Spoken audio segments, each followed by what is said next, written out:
Anh đã không giữ được nhiều hạnh phúc cho em. Nhiều khi giận nhau, nước mắt em cứ rơi thật nhiều. Anh xin lỗi em, hãy tha thứ cho anh lần này. Đừng rời xa anh, em nói đi, em rất yêu anh. Nhưng ngày cuộc sống không như anh đang ước mong, của một tình yêu sẽ hạnh phúc giống như bao người. Một người yêu em đắm say, một người bên em mỗi khi.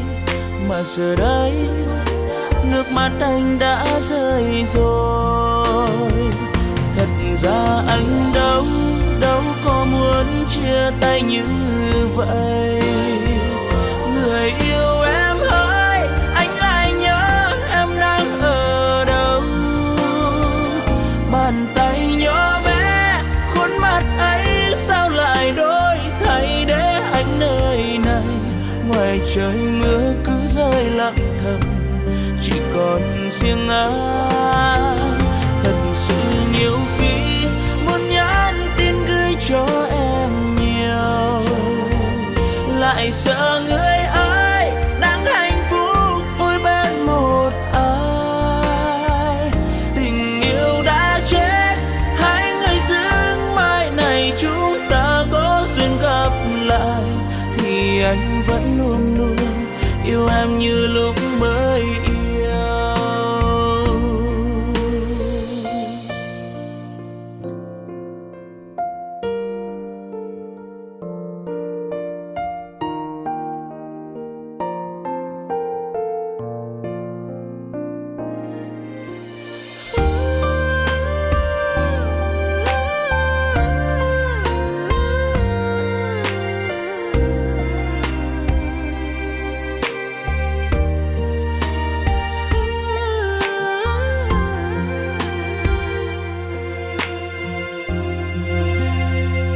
Anh đã không giữ được nhiều hạnh phúc cho em. Nhiều khi giận nhau, nước mắt em cứ rơi thật nhiều. Anh xin lỗi em, hãy tha thứ cho anh lần này. Đừng rời xa anh, em nói đi, em rất yêu anh. Nhưng ngày cuộc sống không như anh đang ước mơ, của một tình yêu sẽ hạnh phúc giống như bao người. Một người yêu em đắm say, một người bên em mỗi khi. Mà giờ đây nước mắt anh đã rơi rồi.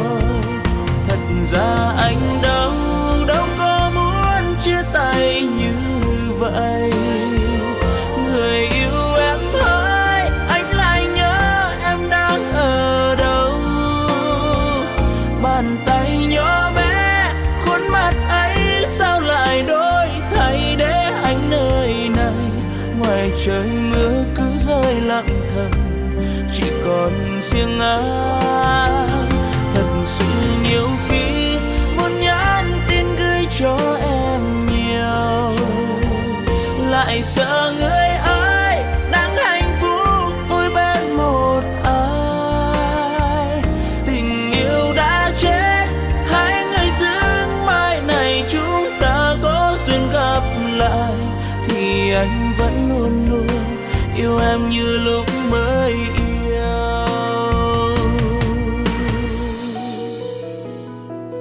Thật ra anh đâu có muốn chia tay như vậy.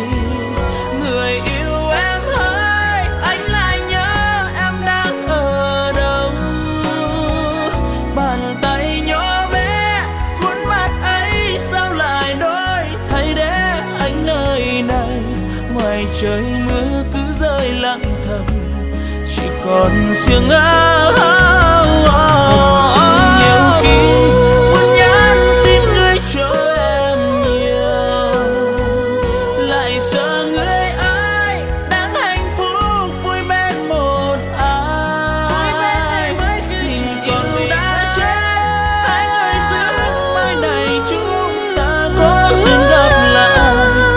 anh vẫn luôn luôn